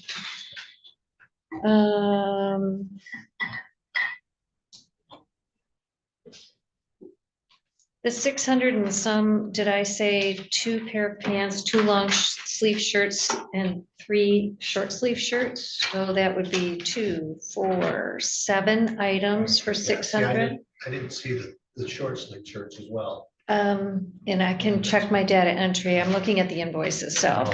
And then the 190 was for a pair of pants and a shirt. They're 95 a piece. And these are all 95 and 90 a piece. So they're all priced the same. And it could have been, Elizabeth is the one that normally provides you all of I her don't stuff. think, I didn't read or maybe, Yeah. The 3 short sleeve shirts. Yeah, So I don't see that different. That's still expensive, but then the other thing was we had town plumbing yes. in to do work at the LEC. And this was a repair, and I thought that's why we had Gary here for those kinds of repairs. I do have the receipt or the invoice for that, and labor hours were 13, provided and installed new water piping to rooftop humidifiers H200 and H300, serving the jail and emergency management 911. Also replaced a defective solenoid valve serving H200 humidifier. Work was performed and had been air tested and is complete. There was also $240 of materials, fittings, valves, piping, sealant, thread, tape, hardware, glue, primer. That's. Yeah, I mean, that's, Yeah. I guess, my question is, and maybe I should ask Patrick, why were they called to do this instead of Gary doing it? Because, I mean, we have that contract, for $100 and some thousand a year. And it seems like that's partly due maintenance and repairs. You would like me to find out and Yeah, give you if you an would. answer, I can do that. Remind me again the name of the vendor. Town Plumbing, Town with an E, TOWNE Plumbing. And the invoice was $2,535.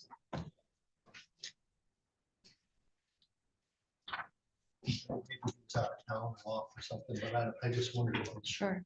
I think that may have been part of the humidification project you approved separately. But we'll find out and get you that information. Thank you. I do need to bring to your attention, there is a bill in, I think it was late from Grand Traverse County to pay for our share of Fishbeck contractor work for the materials management plan. The account number I chose was from the Material Management Fund.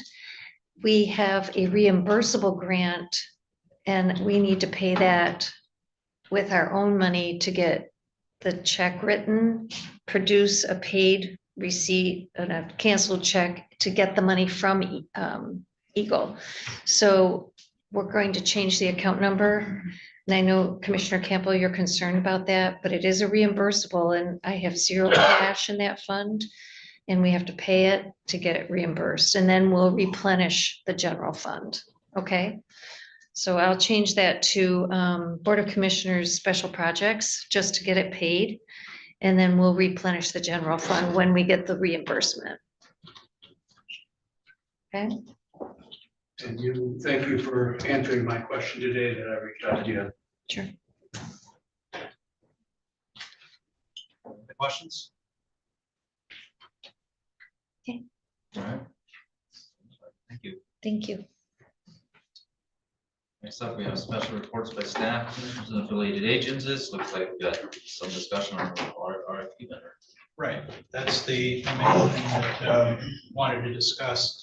We provided you with the information in the last meeting. We provided you with information regarding the outcome of the audit. The most significant things are that our current auditor did not submit a response to the RFP. There were 4 responses, however, they all have a variety of abilities and so instead of making a specific recommendation, and because this is really the Board of Commissioners' choice and your auditors, we provided you all with the full audit package and suggested that you may want to interview those individuals or the audit firms.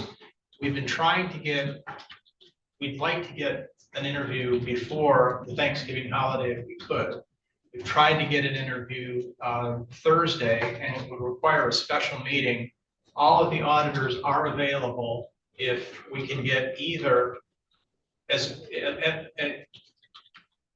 you could do 2 things. You could have the entire board present, or you could have a sub-quorum committee delegated to make a recommendation to you. It would still need to be an open meeting, but I know we have at least 2 commissioners that can't be here. I think there are 2 that can be. We're waiting for responses from a couple, so I guess a lot of it depends on what you want to do. If you want to have the interviews, then I would encourage you to do so. We could do them on Thursday, but you'd have to decide, you want the whole board or just a portion? And how would we do that? If you're going to have a special meeting, we'll need you to sign the request to do so. We can get to those. I guess my recommendation would be to have the whole board, but I don't know where everybody else stands on that, and you know, what the schedule is for everybody on that. So anybody have any input? Well, I submitted some questions today to our administrator because I had 4 or 5 questions I wanted to ask, but I could not attend on Thursday. I'm in Cadillac for a mental health meeting. And I am in another board meeting on Thursday. I can't be here. I have a preemie grandson who probably is not going to appreciate me being there as much as I'm going to appreciate it. I could do it on Friday, totally open on Friday.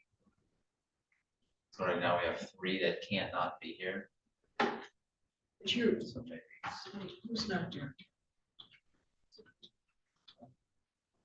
I can do it on Friday. I don't think Friday was, there was a reason why Friday wasn't. I'm not here. Yeah, that's what it was. That's what it was. I knew there was a reason. Could we do it next Tuesday? We've only cleared Thursday with the audit firms and That's Thanksgiving. yeah. If we can get the Lions game on, we probably have good attendance. I think next week is going to be really difficult. I think Thursday is our only really good alternative. And we know that they're all available in 30-minute windows between 2 and 5 o'clock. But my questions get answered. They will get I'm comfortable and I would urge us to video it so that the rest of us can. And we would live stream it. You would, I'd recommend if you do that, we would have a motion to do so, but as part of the special meeting. We have 4 members that can be present, I guess. So, yeah, Commissioner Bunny, Walter, and Robbins can be present, as well as myself. Can we do it in the week after Thanksgiving? I mean, we could do it in January. The problem is we need to get the audit started. That's really the problem. They're gonna start before January 1st? Yes, they're gonna, most of the individuals that, 2 of the respondents had schedules in their response. And they indicated they would start gathering information in December. So unless we do, interviews and do an appointment at your December meeting, they won't be able to do so.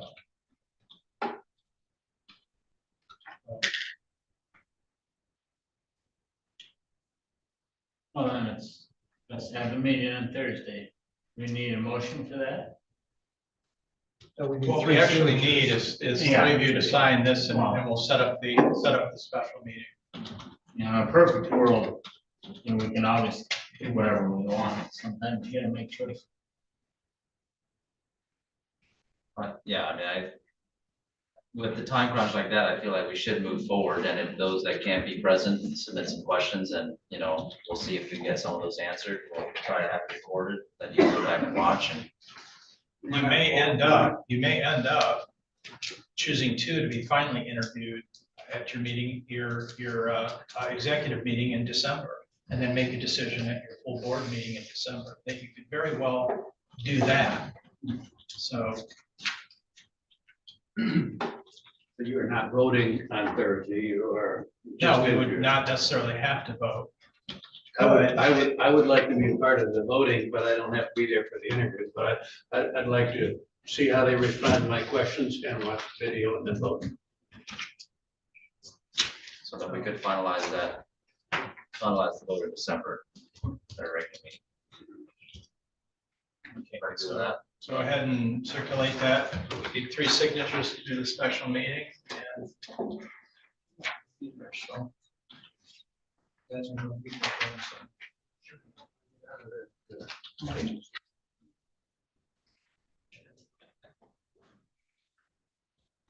So, and was there a time, is that 2 p.m.? That starts at 2 p.m. and tomorrow I told the audit firms that we would set up actual specific times starting, call them tomorrow to set up specific times. Go. Questions on that? All right. I had a comment on this agenda item. Oh, okay. Yeah. Materials management, Kathy mentioned that there was a meeting in Benzie County on last Friday, and the surveys have been sent out to all of the residents, or a link for residents in Leelanau County, Grand Traverse County, and Benzie County.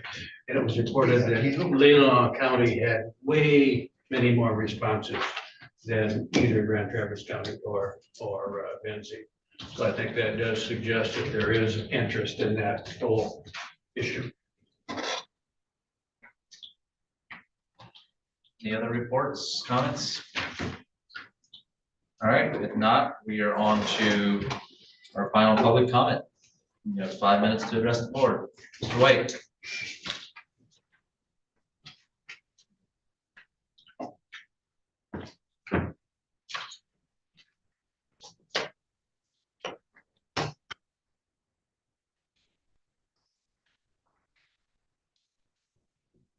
Good evening, Commissioners.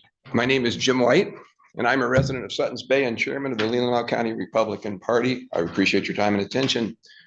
Last week, when I spoke to you and asked a series of questions regarding the sale of 9.5 acres of Suttons Bay School District land, I've formally requested you answer those questions as soon as possible. To date, I have received no response from the board, and because I did not get a response, I sent a letter to each of you today via email reiterating my request. I look forward to getting those answers, and I will continue to remind you of my request for that information. I also look forward to seeing those questions being made part of a written record of these proceedings, and I provided Jennifer a copy of the letter that I sent to each of you. Now let's talk about some new issues. First, the treasurer came into the BOC meeting last week after I spoke and indicated during his remarks that he tried to answer all my questions. I'm not sure what questions he's referring to, but he did not answer any of the questions I posed to this board, and there are others that I want to pose to you tonight. First, during my research of the Suttons Bay School District land sale, I was informed by Casey Petts, the superintendent, that the land was appraised for between $700,000 and $1.2 million. Despite that, the land was sold for $800,000 on a single bid to Peninsula Housing with the assistance of the county land bank. The treasurer is the chairman of the board for that organization, and the county administrator is on the board. Why would they vote to approve a quick sale of public land at what appears to be a well below market price to a single bidder? Why would they vote to approve a deal that puts the land bank on the title for the land, but then allow Peninsula Housing to collect $30,000 per year in rent and keep 100% of that cash flow? I mentioned that the county administrator is on the board of the land bank, but incredibly, he was also on the board of Peninsula Housing that negotiated this lousy deal for the taxpayers of Leelanau County. You were probably thinking that my strenuous objections to the administrative actions are partisan posturing, but nothing could be further from the truth. To make that clear, I would like to read you the response I got from Google AI when I asked this question, quote, is it customary for a county land bank to facilitate the transfer of public property to an NGO on a single bid deal when the county administrator is on the board of the NGO and the NGO will receive rental payments from taxpayers for up to 3 years?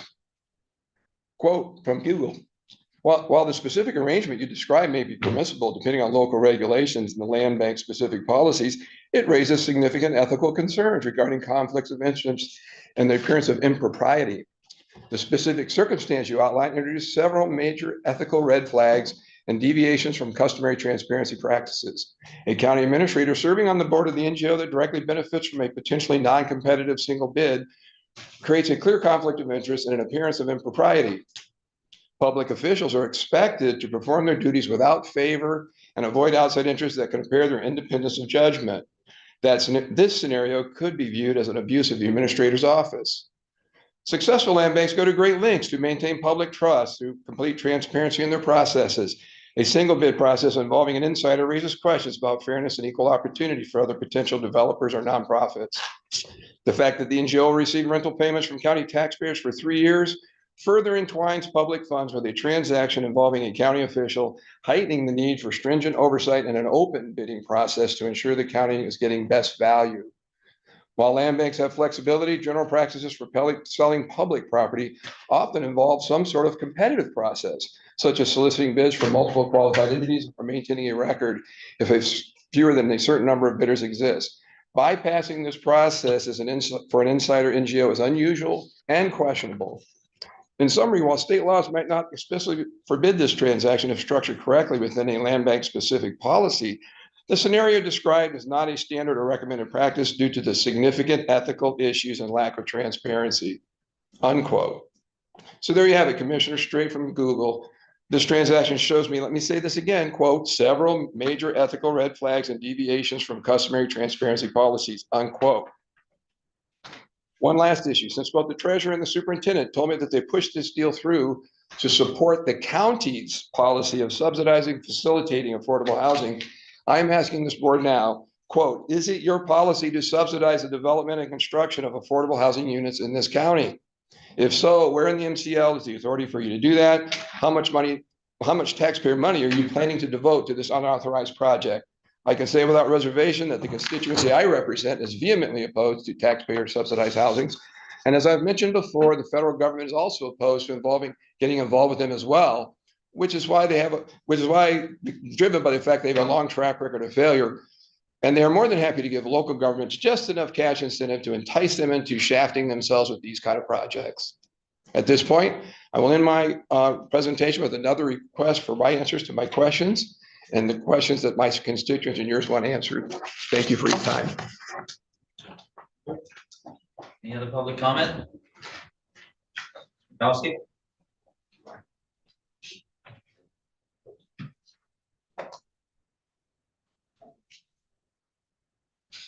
Steve Mikowski, Lake Leelanau. We find it kind of peculiar that there's a quest for a evaluation and compilation of salaries of 5 similarly situated counties after the whole budget process is complete and after a couple of years and even now during the budget manipulating salaries. I don't know much about it, but it seems peculiar that this should have been initiated perhaps 6-7 months ago. So the results would be that we would not be somewhat remiss in looking back and finding out what we really did. On another item, we have a failure again this month by the executive committee in this board to put on the agenda the clerk clothing apology resolution.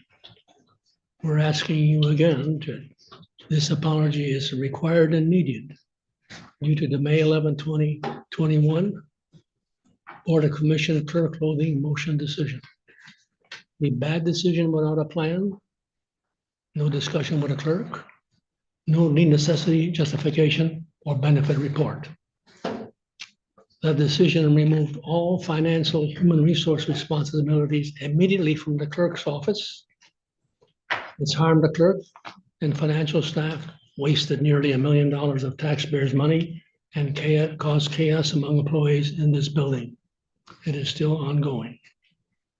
Again, we respectfully request that this resolution be adopted so we can go forward. Otherwise, we'll be cluttered forever with this decision. Thank you. There.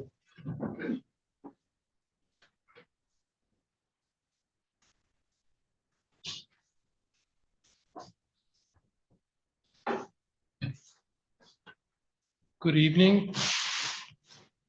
Mickey Eater, I'm in Empire Township. Commissioner Algar, always a pleasure to see you. Just an encouragement to everyone in this room. We still have to work on the sound system. People sitting behind the desks over there often lean back, you can't hear them. People sitting here, I don't think know that these are microphones all the time. Sometimes you can hear what they say and sometimes you can't. I would love to know that people are actually watching this online or trying to listen afterwards. And if the sound is terrible, that becomes a very difficult task. So if we could potentially put a sign here that reminds people that there is a microphone and that they should use it, I think that would be a good thing.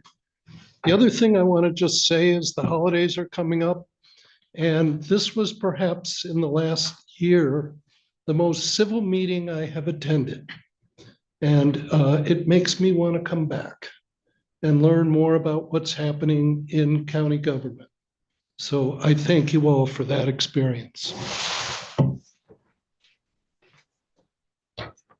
Public comment? Please, sir.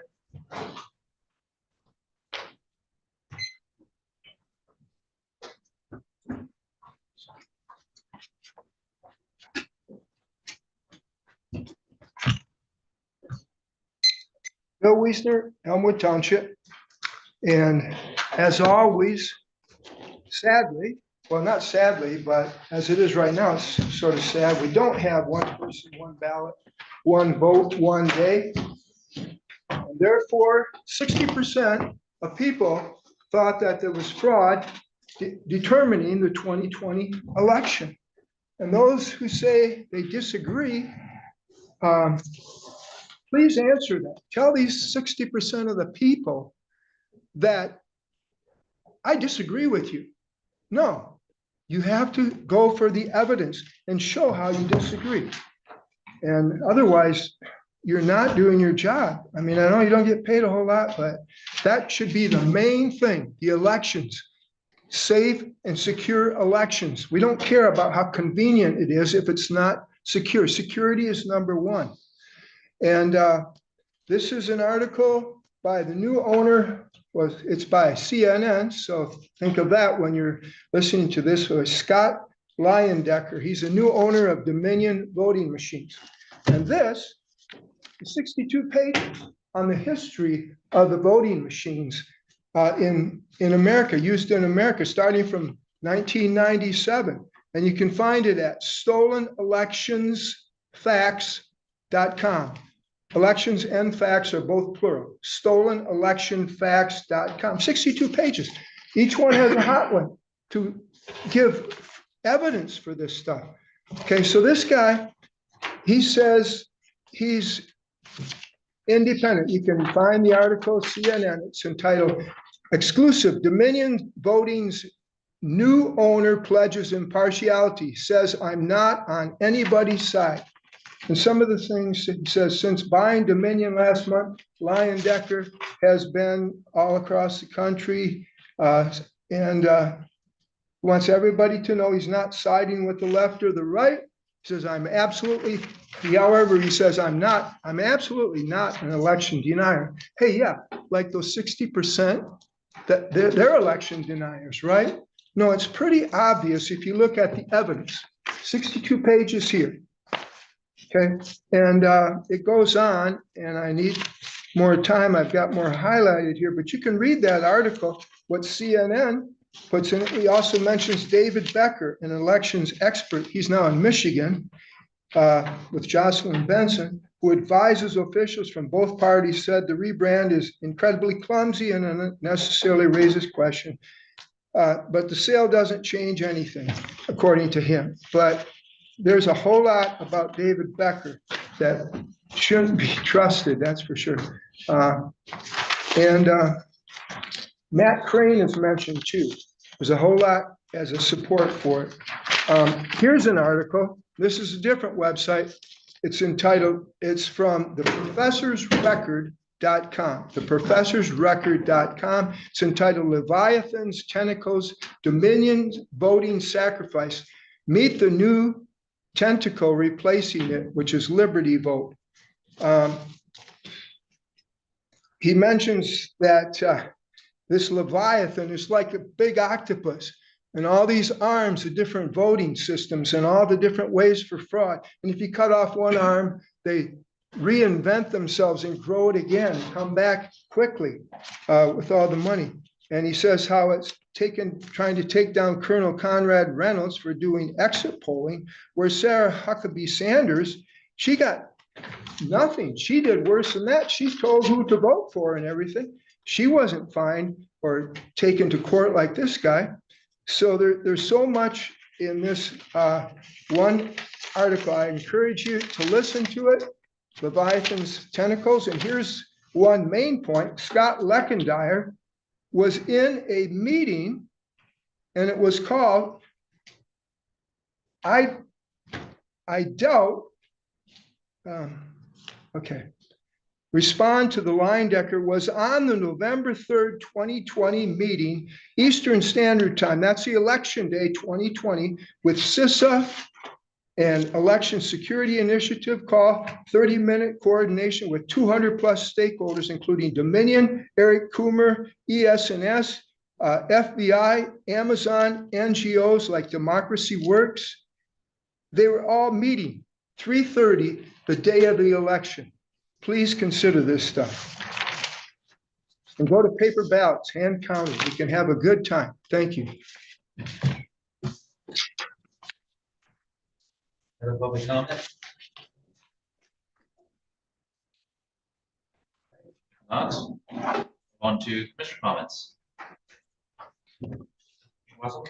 I'd like what Rick Robbins did tonight, and I think we need to add an item to the agenda each month, each meeting, where we recognize some of the good stuff that's going on from our constituents and from our schools and from our businesses.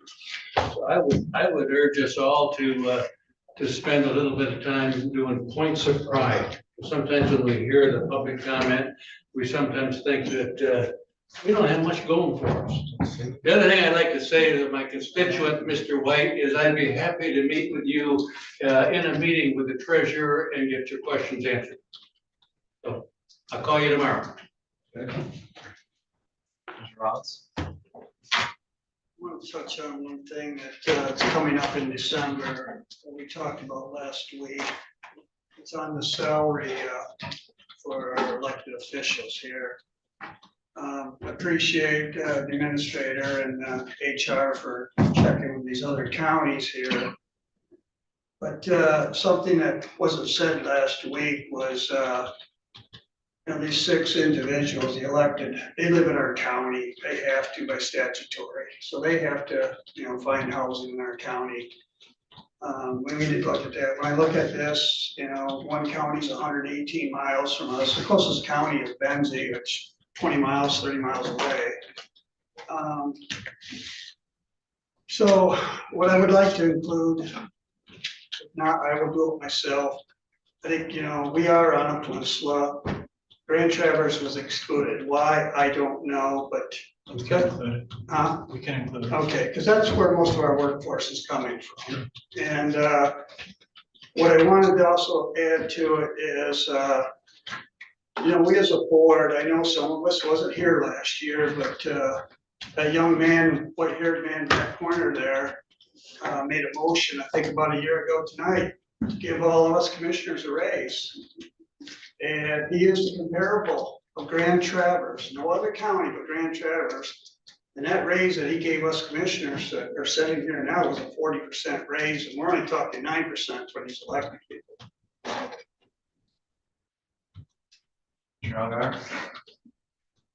I just need to say there had not been a raise since the 1993. Yeah.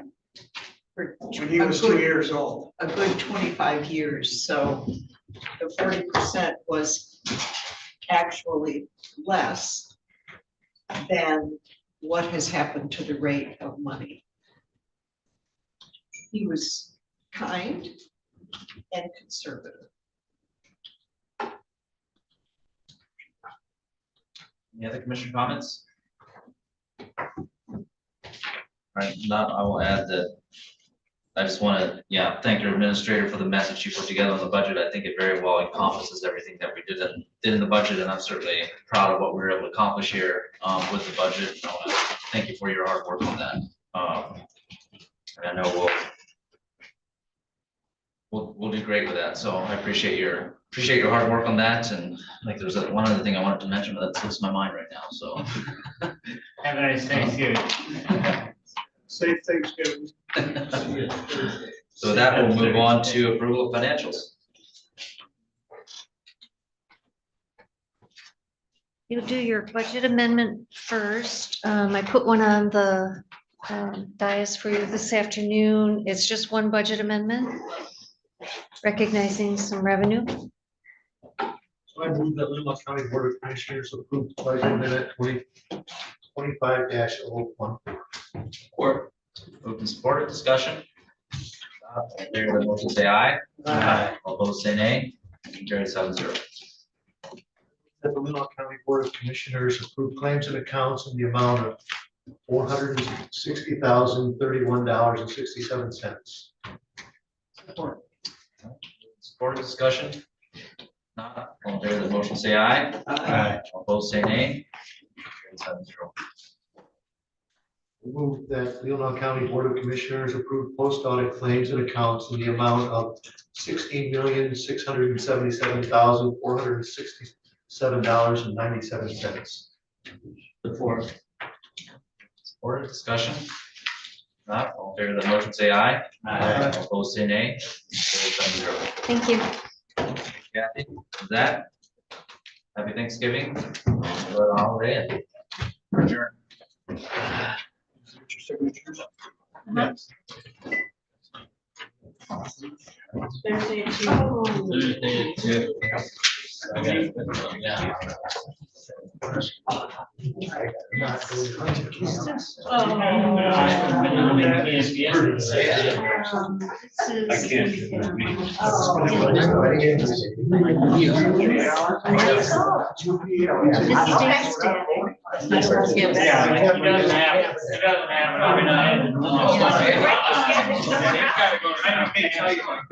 Yeah. Like to look at it. Yeah. We can try it. I thought it was